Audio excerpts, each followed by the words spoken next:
Hi, and welcome to Smart String Teacher. My name is Grace Law, and my passion is finding ways to make teaching strings easier so you can achieve more in less time. And one of those ways is through my smart bow hold and left hand handouts. And I can't wait to show you all my new updates as well. Now, before we start though, you're probably asking, why should I use these handouts? Well, I'll give you 3 reasons why. The first reason is because demonstrating from the front of the room is the least effective way to teach beginner technique.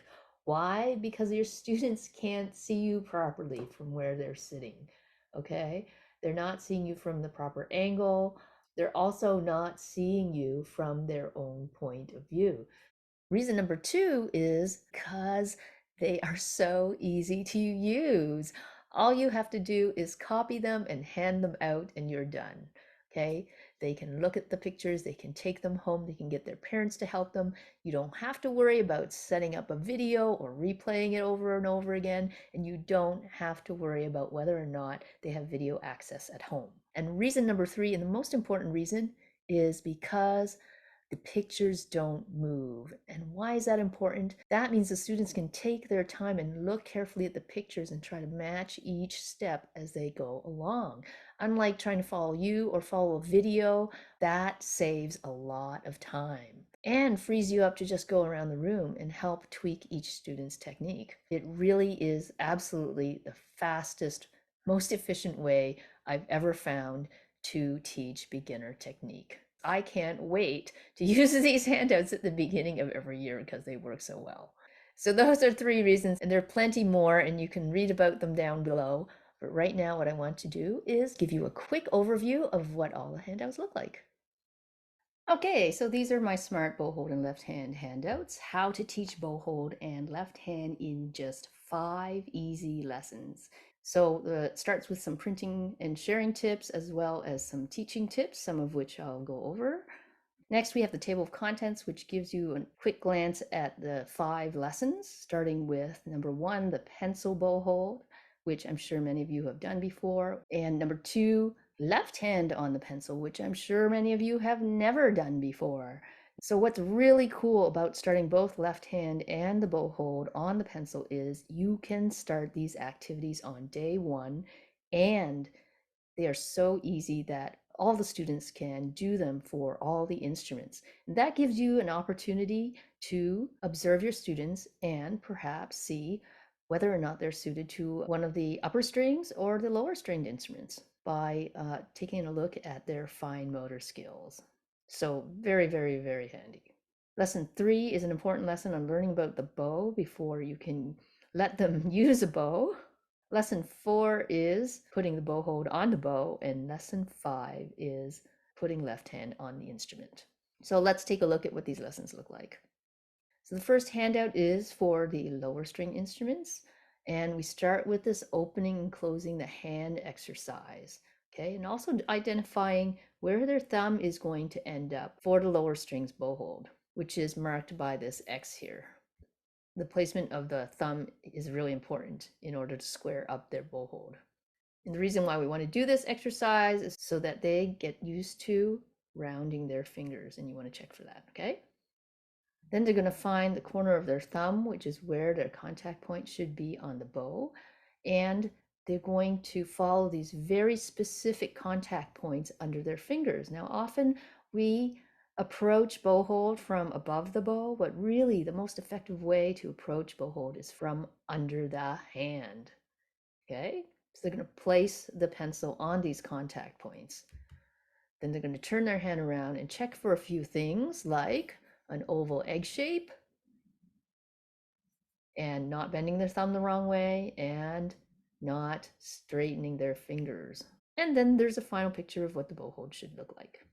The same thing happens for the upper string instruments, except that the contact point of the thumb just changes to the middle finger, and the contact points under the hand are also slightly different, and will give you an instant upper strings bow hold.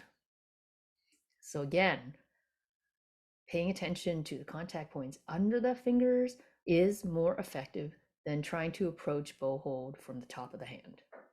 Next is my new handouts for those of you who are teaching German bow hold. So slightly different because the German bow hold is an underhanded bow hold. So what they're going to do is go through these steps, and the important part of these steps is making that spoon shape so they have a nice rounded, relaxed bow hold under the bow. And the next step for German bow hold is to practice some straight bowing. And again, the spoon comes into play because what you want to get them to do is keep the spoon level so that they don't spill the soup out of the spoon and end up with a crooked bow. Next is practicing left hand on the pencil. So for the lower string instruments, it is really easy. All they have to do is make a circle in the middle of their pencil, line up second finger and thumb, which you start right away with letting them know that they always stay together, and placing them on the pencil in the different spacings. And then finding telephone position, which will help them place first position and the fingerboard close to their face. Next is left hand for the upper string instruments. And the important part is finding that bone on the bottom of their index finger, call that the shelf. That's where the instrument's going to sit. They place their pencil on it. They line up the bottom of the thumbnail with the pencil before they place their fingers on. Now, if they get these two contact points right, then their fingers will automatically line up properly on pencil and be nice and square. So this pencil exercise has been a game changer for me for setting up and transitioning to the instrument. Next is a 4-page handout on care of the bow, something that I was missing and needed. So everything they need to know is here, as well as a very specific picture on the thumb area of the bow, where their thumb should go. Okay. And then a page on how to rosin your bow, and a page on tightening and loosening the bow with pictures of what properly tightened and loosened bows look like and improperly tightened and loosened bows look like, so that you avoid having bows that are too tight or too loose. Lesson 4 is placing the bow hold on the bow. So again, we review the contact point of the thumb, which I call the corner of the thumb. We review the thumb area of the bow so that they place their thumb on the bow correctly. And then they go through a balancing exercise, and then they place their fingers on and the rest of their bow hold. And they go through all these checks, just like they did with the pencil exercises. Same thing for the violin viola. And for the German bow hold for double bass. Lesson 5, placing the left hand on the instrument for the lower string instruments. I always start with the thumb and second finger, placing that between the first two tapes. I tape my instruments in the major tetrachord, and I put a little dot in between the first and second tapes so they know exactly where the second finger is going to go. You want to make sure they place their thumb behind the neck. That prevents a lot of problems. And then they place their fingers on the tapes according to this picture.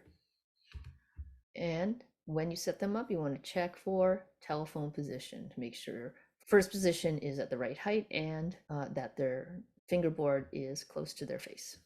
And finally, for the violin and violas, they can, if you want them to, start in rest position first so they can see what they're doing. They can place the neck of the instrument on the shelf right by the nut, line up the bottom of their thumb with the fingerboard, and then place their fingers on. So I usually don't get them to put their pinky on right away, just to make it easier for them and more successful. So the pinky is optional here.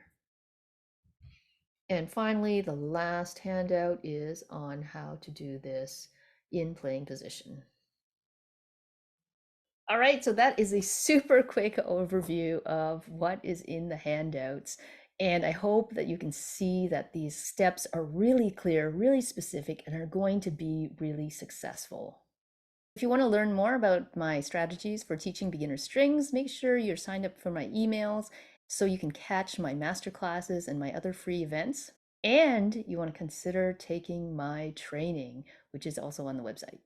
So I can't wait for you to try these handouts. You're going to get your students started faster than you ever had before, and you're going to see a lot more successful bow holds and left hands. I can't wait for you to tell me all about it. Thanks for watching.